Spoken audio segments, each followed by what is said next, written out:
Namaskar. A warm welcome to World News and Indian Perspective on All India Radio. This is R.S. Raghu and with me is Anita Anand bringing glimpses of the major developments of the day from across the globe. Over the next half an hour, we shall bring you the latest from the world of politics, economy, sports, entertainment and more. The headlines.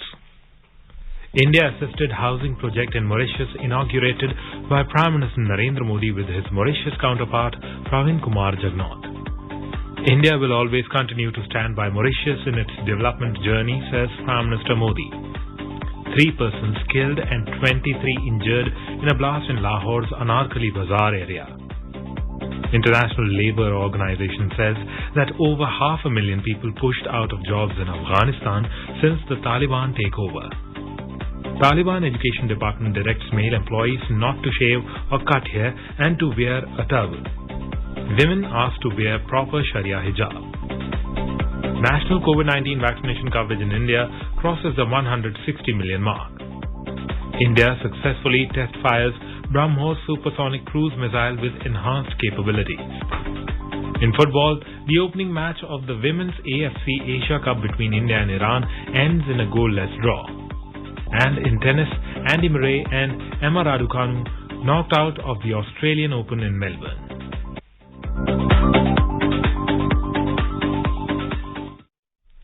As the number of COVID-19 cases are rising fast in several parts of the country, we appeal to our listeners to be vigilant and get fully vaccinated and help others, including children between 15 and 18 years, to get vaccinated.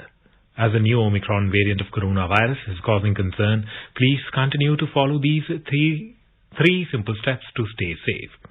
Wear a face mask, maintain 2 gaz ki duri for social distancing and focus on hand and face hygiene. For any COVID-related information and guidance, contact the national helpline numbers 011-2397-8046 and 1075. And now the news in detail. Prime Minister Narendra Modi and his Mauritius counterpart Pravin Kumar Jagnauth on Thursday jointly inaugurated the India-assisted social housing units projects in Mauritius through video conferencing. They also launched the Civil Service College and 8-megawatt solar PV farm projects in Mauritius that are being undertaken under India's development support. Speaking on the occasion, Prime Minister Modi said, India and Mauritius are united by history, ancestry, culture, language and the shared waters of the Indian Ocean. Our robust development partnership has emerged as a key pillar of our close ties. Mauritius is a prime example of India's approach to development partnership, which is based on the needs and priorities of our partners. Mr. Modi in his speech said that under India's Vaccine Maitri program, Mauritius was one of the first countries where COVID vaccines were sent. The Prime Minister recalled that during his Mauritius visit in 2015, he had outlined India's maritime cooperation vision of Sagar, security and growth for all in the region. During my 2015 visit, that I had outlined India's maritime cooperation vision of Sagar, security and growth for all in the region. I am glad that our bilateral cooperation, including in maritime security, had translated this vision into action. Despite the constraints of COVID, we were able to hand over a Dornier aircraft on lease. Mr. Modi also remembered the stellar contribution of the late Sir Anirudh Jagnauth in strengthening India-Mauritius ties. Speaking at the event, Mauritius Prime Minister Pravin Kumar Jagnauth said the projects launched today will contribute significantly to the development of his country. At the outset, allow me to express my gratitude and that of the people of Mauritius to the government and people of India for the wide-ranging cooperation and technical and financial assistance provided to Mauritius over the years. We are so much delighted that our partnership and friendship have grown to new heights since you have become the Prime Minister of the Republic of India. An agreement on extending a $190 million line of credit from India to Mauritius for the Metro Express project and other infrastructure projects was also exchanged. An MOU on the implementation of small development projects was also exchanged. A blast in Lahore's Anarkali Bazaar area in Pakistan on Thursday left at least 3 people dead and 23 injured. Speaking to the media, DIG Operations Lahore Dr. Muhammad Abid Khan said that the investigation is in the initial stage and the nature of the blast is being ascertained. Police believe it is a planted device. However, it has not yet been determined whether it was an improvised explosive device, IED, or a timed device. China has demanded $38 million as compensation from Pakistan for the 36 Chinese nationals who died in a blast at the Dasu Dam project. After the attack, Chinese contractor demobilized from the site and laid several demands as preconditions to resume the work, which included a compensation package and more security of Chinese nationals. As per Pakistani media reports, Pakistan has decided to make the payment despite no legal or contractual obligation on the government. Chinese firm China Yezuba Group Corp has also claimed a commercial compensation of another $39 million prior to resuming work on the stalled Dasu hydropower project. 10 Chinese nationals lost their lives and another 26 were hurt in a suicide attack on a bus that was carrying them to work on the site of the Dasu hydropower project in July last year. The Chinese Foreign Ministry spokesperson Zhao Lijian, responding to a related question, told the media at a regular press conference in Beijing that work at Dasu hydropower project has resumed. A 17-year-old boy from India's northeastern state of Arunachal Pradesh bordering China has allegedly been abducted by Chinese People's Liberation Army on 18th of this month from Lungtajor area under Seungla area of Bishing village of Upper Siang district. The boy was on a hunting expedition with his friend in the forest. The friend is reported to have escaped the Chinese army. Arunachal East Member of Parliament Tapir Gao, in a social media post, had requested the Ministry of External Affairs and Home Ministry Government of India to help in the youth's early release. The Indian Army in a tweet has said that contact has been made with Chinese counterpart through hotline over the report of the alleged abduction. It said that assistance has been sought from PLA to locate and return the boy as per protocol. US President Joe Biden will meet virtually with Prime Minister Kishida Fumio of Japan on Friday. The meeting is aimed at further deepening ties between the two countries, economies and people. The meeting will highlight the strength of the US-Japan alliance and peace and stability in the Indo-Pacific and around the world. A statement said that President Biden looks forward to working with Prime Minister Kishida to advance the shared vision for a free and open Indo-Pacific. They also seek to expand their cooperation on critical issues like combating COVID-19, addressing the climate crisis, and partnering on new and emerging technologies, including through the Quad. U.S. Deputy Secretary of State Wendy Sherman spoke with Indian Foreign Secretary Harsh Shringla on Wednesday. They discussed a broad range of issues, including Russia's concerning military build-up on Ukraine's borders and regional issues. Deputy Secretary Sherman and Foreign Secretary Shringla agreed to remain closely coordinated on shared goals and priorities and reiterated the importance of a strong U.S.-India partnership to mitigate the COVID-19 Omicron variant's rapid advance. India's BrahMos supersonic cruise missile with increased indigenous content and improved performance was successfully test-fired from Integrated Test Range Chandipur off the coast of Odisha on Thursday. The Defence Ministry said that in a textbook flight, the missile followed the predicted trajectory, meeting all mission objectives. The flight test is a major milestone in the way forward for BrahMos program. The highly maneuverable missile cruised at supersonic speed for its maximum range and all mission objectives were met. The missile was equipped with the advanced indigenous technologies. BrahMos Aerospace, the joint venture between DRDO and NPOM Russia, has been continuously upgrading the powerful, highly versatile BrahMos to increase its effectiveness and lethality against sea and land targets. BrahMos is a potent missile weapon system and has already been inducted into the armed forces. Defence Minister Rajnath Singh has complimented the BrahMos DRDO teams and industry for the successful flight test. The UN International Labour Organization ILO said that more than 500,000 people have lost or been pushed out of their jobs in Afghanistan since the Taliban takeover. In a statement on Wednesday, the ILO said that women have been hit especially hard. The ILO estimated that by the middle of this year, job losses will increase to nearly 700,000. Women's employment levels are estimated to have decreased by 16% in the third quarter of 2021. The report added that foreign aid, trade and investment have been severely impacted in Afghanistan because $9.5 billion in assets have been frozen.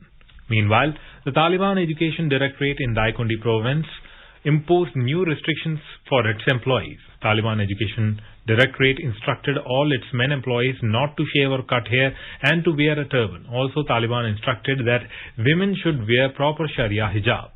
Taliban have warned those who disobey the instructions will be punished. Before this, Taliban in Uruzgan province instructed government employees to prepare the appearance as per Islamic principles. As per reports, Taliban fighters have carried surprise night attacks at houses of 8 Afghan women that were involved in recent protests in Kabul city and have arrested them.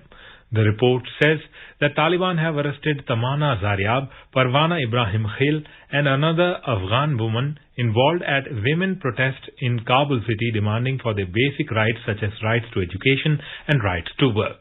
Taliban have taken these Afghan women to an unknown location.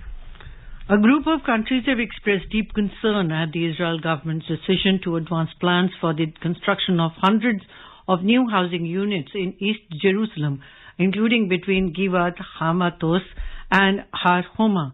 The spokespersons of the foreign ministries of France, Germany, Italy and Spain in a statement said that the new housing units would further disconnect the West Bank from East Jerusalem and constitute an additional obstacle to the two-state solution.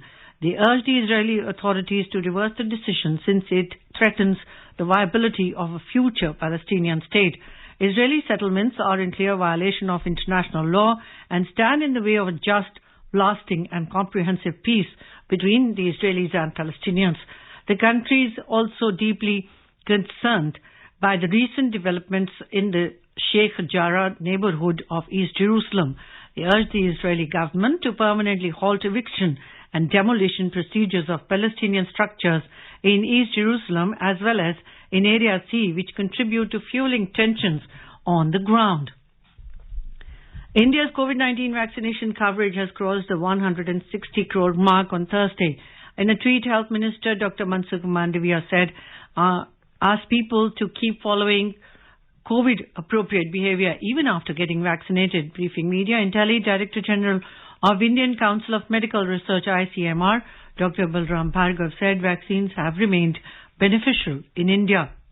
Vaccines have remained beneficial in India, and Vaccine Tracker, which is an online tracker which gives a week-to-week, shows the benefit of its ability to reduce deaths considerably among vaccinated compared to unvaccinated. So deaths is considerably reduced, and you can see it week by week over the last few months. The current surge in India is not witnessing an increase in severe illness and deaths following high vaccination uptake. Mr. Bhargav said deaths have been considerably reduced due to vaccinations. He added that in the third surge of COVID-19, we are currently not witnessing severe illness and deaths due to high vaccination uptake. The Health Secretary said around 99% COVID patients have common symptoms of fear, cough, irritation in throat, and it usually settles down after fifth day. Mr. Bhushan said in the last 4 days, the number of tests being conducted per day have increased day on day.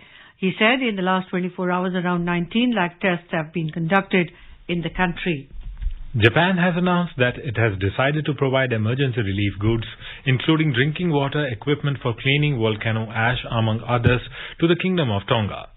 The emergency relief goods are to be transported in response to the damage caused by the volcanic eruption and tsunami disaster in Tonga. The Hanga Hapai underwater volcano erupted on Saturday, dispersing a thick layer of ash across large parts of the island nation.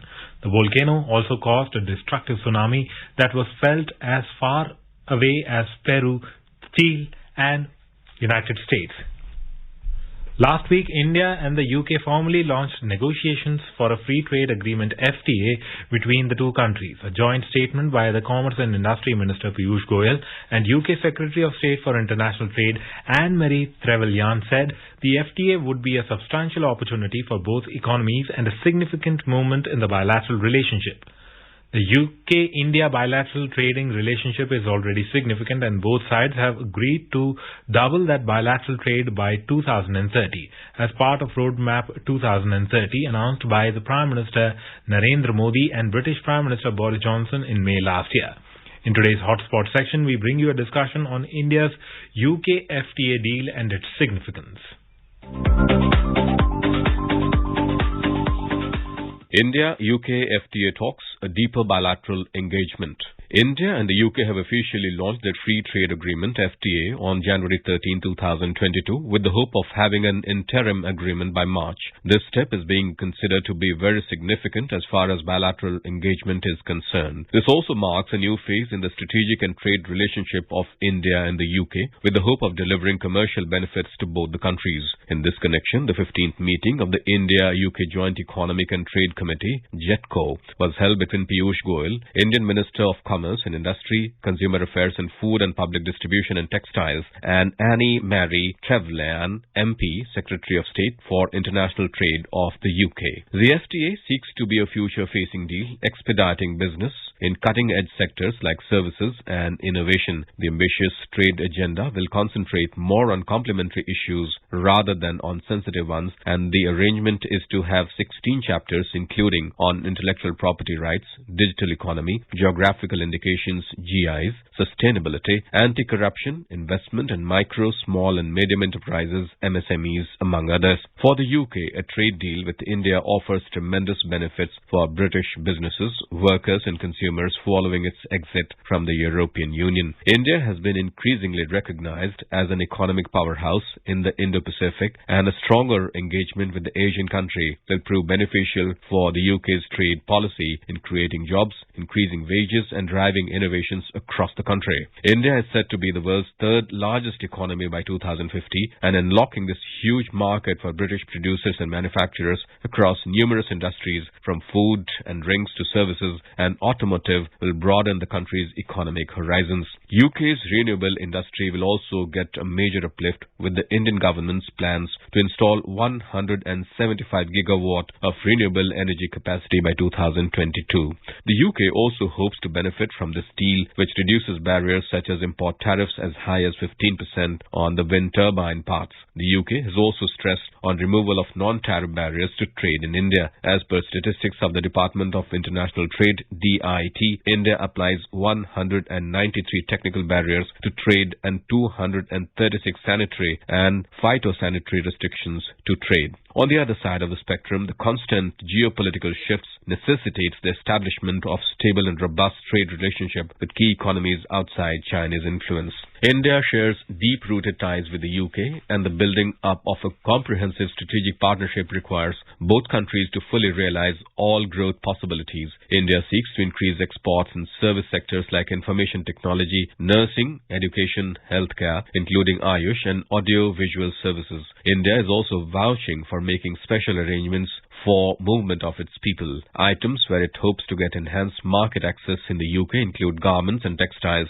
leather products, rice, beverages and tea and coffee. According to DIT estimates, removing duties alone would increase UK exports to India by up to GBP 6.8 billion, with Scotch whisky and cars currently facing very high duties of 150% and 125% respectively. The Early Harvest Agreement, which will help to open up a more comprehensive FTA, has set goals of achieving up to 65% of coverage for goods and up to 40% coverage for services. The future round of talks is likely to take place in every 5 weeks. FTAs can be seen as an important tool to promote trade volumes. India has signed more than 18 trade agreements with different countries. A comprehensive deal with the UK by the end of the year can double the bilateral trade by $100 million by 2030 and cover more than 90% of the tariff lines. However, the key to any successful trading relationship will be the progressive removal of tariffs, enhanced trade facilitation, and reducing other barriers to trade. In any case, India-UK free trade negotiations can be seen as a golden opportunity for both the countries, which will take our historic partnership to greater heights. Given the fact that the EU-India trade agreement is on a standstill, warming up to the UK will be a matter of decisive gains for India. The India-UK FTA is expected to re-energize trade relations, boost investment and technological collaborations that will improve the lives and livelihoods of people of both the countries.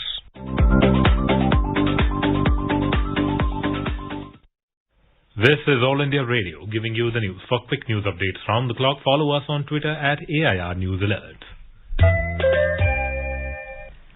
Welcome back to World News. The Bangladesh government will make the Unique Business ID or UBID mandatory for all e-commerce entities in the country. State Minister for Information Technology, Zunaid Ahmed Palak, has said that all digital commerce operators in the countries will be required to register with the government using the UBID. The minister said that business entities which operate through social media platforms like Facebook will also come under the purview of monitoring through UBID. The government is also working to develop a central complaint management system, CCMS, and a digital interoperable transaction platform named Binimoy to ensure regulatory oversight and transparency in the e-commerce arena. The State Minister said that the use of these mechanisms to regulate the e-commerce sector will restore public confidence in the digital business. Several e-commerce entities like Dhamaka, Evoli, E-Orange, Sirajganj Shop have been shut down by the government for cheating customers over the last few months. They are alleged to have swindled hundreds of crores of public money through fake promises and non-delivery of products. India and Sri Lanka extended the existing science and technology cooperation for 3 more years. They will focus on new areas like wastewater technologies, biotech, sustainable agriculture, aerospace engineering, robotics, big data analytics, and artificial intelligence, as well as industrial collaborations. The India-Sri Lanka 5th Joint Committee on Science and Technology Cooperation was held on Thursday. Mr. Vinod K. Jacob, Deputy High Commissioner from India in Sri Lanka under the EITEC program, since April 2020, 550 Sri Lankan nationals have benefited from training in various Indian institutions. Prime Minister Narendra Modi will be hosting the first meeting of the India Central Asia Summit in a virtual format on 27th of January. Presidents of Kazakhstan, Kyrgyz Republic, Tajikistan, Turkmenistan and Uzbekistan will participate. This will be the first engagement of its kind between India and the Central Asian countries at the level of leaders. The first India Central Asia Summit is a reflection of India's growing engagement with the Central Asian countries, which are a part of India's extended neighborhood. Prime Minister Narendra Modi paid a historic visit to all Central Asian countries in 2015. Subsequently, there have been exchanges at high levels at bilateral and multilateral forums. During the first India Central Asia Summit, the leaders are expected to discuss steps to take forward India-Central Asia relations to newer heights. They are also expected to exchange views on regional and international issues of interest, especially the evolving regional security situation. The summit is symbolic of the importance attached by the leaders of India and the Central Asian countries to a comprehensive and enduring India-Central Asia partnership. And now, we bring you a report from the business world. The NSE Nifty declined 181 points or 1.01% to close at 17,757. The BSE Sensex tumbled 634 points or 1.06% to end at 59,465. Asian share markets logged gains. Hong Kong's Hang Seng climbed 3.4% and Japan's Nikkei surged 1.1%. South Korea's Kospi gained 0.7% and Singapore's Straits Times was up 0.3%. China's Shanghai Composite Index slipped 0.1%. European markets were mixed in intraday trade. Brent crude in intraday trade was still trading marginally above $88 per barrel. Back home, gold prices were trading flat today at multi-commodity exchange for February contracts. The precious metal was trading at 48,380 rupees per 10 grams in intraday trade. Silver prices surged 140 rupees to 64,550 rupees per kilogram for March contracts when reports last came in. And in the forex market, the rupee weakened 8 paise against the US dollar. The domestic unit was trading at 74 rupees and 51 paise against the US currency. Rajesh Lake for World News, All India Radio. The 3-day-long National Dance Festival was inaugurated on Thursday at the Bangladesh Shilpakala Academy BSKA Auditorium in Dhaka. The festival was inaugurated by the State Minister for Culture, K.M. Khalid, as the chief guest. The National Dance Festival will feature original dance compositions by 75 troupes drawn from across the country. Each troupe has a minimum of 10 dancers, while some troupes have 25 to 30 dancers and choreographers. A few of the performances will be organized at the respective district headquarters also. A press release by the BSKA said that the artist community has also suffered due to COVID, and the Academy has organized their program under the name of Dance Against Corona. Moving on to sports, this is the first time that the finals will have 12 teams instead of the usual 8. There are 3 groups of 4 with the top 2 and 2 best third-place teams progressing to the quarterfinals. The 4 teams that make the semi-finals also automatically qualify for the FIFA World Cup in Australia and New Zealand in 2023. Meanwhile, 2 members of the Indian women's senior national team for the AFC Women's Asian Cup India 2022 have tested positive for COVID-19 and are currently in the isolation at a designated medical care facility. The All India Football Federation AIFF President Praful Patel on Monday said that matches of the Women's AFC Asian Cup will not be cancelled due to positive COVID-19 cases if 13 players are available in each of the 2 competing teams. In football, at the AFC Women's Asian Cup, hosts India were held to a draw in the opening match of the tournament in Navi Mumbai. The score was 0-0 as the referee blew the final whistle. The Indian Blue Tigers created plenty of chances but were unable to convert them into goals as the Iranian defence stood resolute.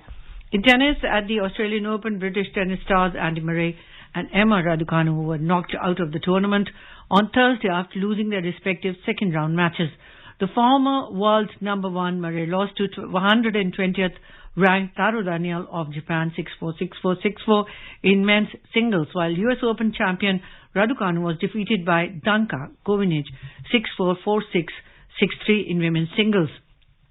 Other top players who made early exit from the tournament today include third seed Garbine Muguruza and Annette Kontaveit from women's singles and Diego Schwartzman from men's singles. Daniil Medvedev, Stefanos Tsitsipas and Andrei Rublev have advanced into the third round of men's singles. Second seed Medvedev of Russia overcame a spirited performance from Australian Nick Kyrgios 7-6, 6-4, 4-6, 6-2 on Rod Laver Arena in the second round. In women's singles, second seed Arina Sabalenka also sailed into the third round after defeating Wang Xinyu of China. One of the tournament favourite Simona Halep beat Brazilian Haddad Maia in straight sets. Now let us take a look at the major developments around the world as reported in the foreign press. First, let's take a look at what made the headlines in Nepal. Big News Network writes that Nepal traders importing goods from China complain about the delayed shipments by Chinese authorities. The Kathmandu Post writes that India has communicated to the independent power producers that they must ensure there will be no Chinese components in their hydropower projects. In some reports from the press on China, BBC reports that as the Beijing Winter Olympics draws nearer, a government push to promote Xinjiang as snow sport destination has been stepped up. New York Times reports that China's growing menace hardens Taiwan's identity. Chinese state media reported China has asked the Taliban's interim administration in Afghanistan to meet the expectation of the international community in response to the Islamist group's appeal to Beijing to help it get the global recognition. A quick look at the headlines once again. India asserted housing project in Mauritius inaugurated by Prime Minister Narendra Modi with his Mauritius counterpart Pravin Kumar Jagnauth. India will always continue to stand by Mauritius in its development journey, says Prime Minister Narendra Modi. 3 persons killed and 23 injured in a blast in Lahore, the Narkali Bazaar area. International Labour Organization says that over 500,000 people pushed out of jobs in Afghanistan since the Taliban takeover. Taliban Education Department directs male employees not to shave or cut hair and to wear a turban. Women asked to wear proper Sharia hijab. National COVID-19 vaccination coverage in India crosses the 160 million mark. India successfully test fires BrahMos supersonic cruise missile with enhanced capabilities. In football, the opening match of the Women's AFC Asia Cup between India and Iran ends in a goalless draw. And in tennis, Andy Murray and Emma Raducanu knocked out of the Australian Open in Melbourne. And now, before we end, let us listen to Mahatma Gandhi's favourite bhajan Vaishnav Jan by artists from Sri Lanka.